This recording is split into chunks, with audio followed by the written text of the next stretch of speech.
So hi friends, today we are going to see how we can use this nullish coalescing operator. So nullish operator basically is being introduced in ECMAScript 11th edition that is being released in 2020, and in Angular side it is being released in Angular 12. So let's jump back to the Visual Studio so that we can see how we can use this particular nullish operator. So you can see we have one function get employee name. So what it is going to return, it is going to return a name of the employee. So right now I have returned this coding error, and here I can see I have console log that thing. So if I run this thing, it's worked perfectly and it's going to return the name. So but what the problem will happen, like means let's suppose we are calling it in the database or any server side operation we are doing, and that thing is returning as a undefined. So at that case what it is going to do, so it is going to return as undefined. So sometimes we don't require, means we don't require to send this undefined or null value to the uh, next thing, like means if we are getting it the name and then we are performing some operation, so that time we don't require. So to avoid that problem, what we can do, we can make use of this nullish operator.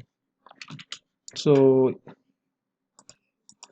you can write this double question mark, so that is make as a nullish operator, and then after that we can provide the default value, default name. So basically if you can see, we have two side, left side, and then if there is a right side. So what it's going to do, so if left side is having two value, that is null or undefined, if it is having any of these two value, then it is going to go to the right side and then it will show that the right side part.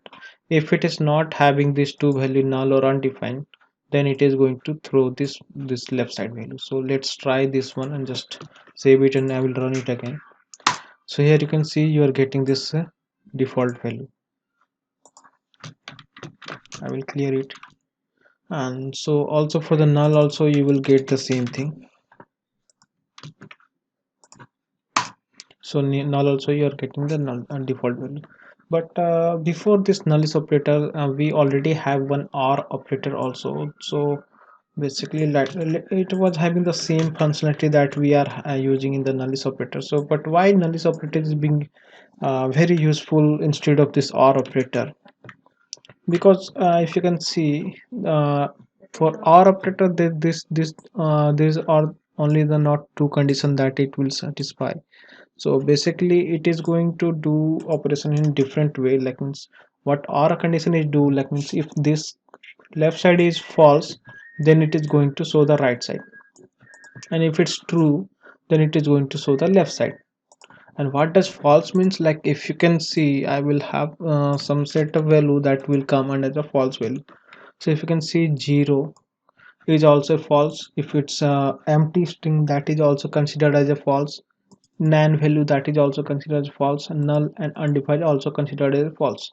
So there might be a case like you are returning 0 or empty value, so at that particular case also you are going to get the right side value, but that we don't require. So for that, to avoid that problem, nullish operator is being used. So let's try this thing, like means right now I have implemented this method, and if I return this one as 0, and then I will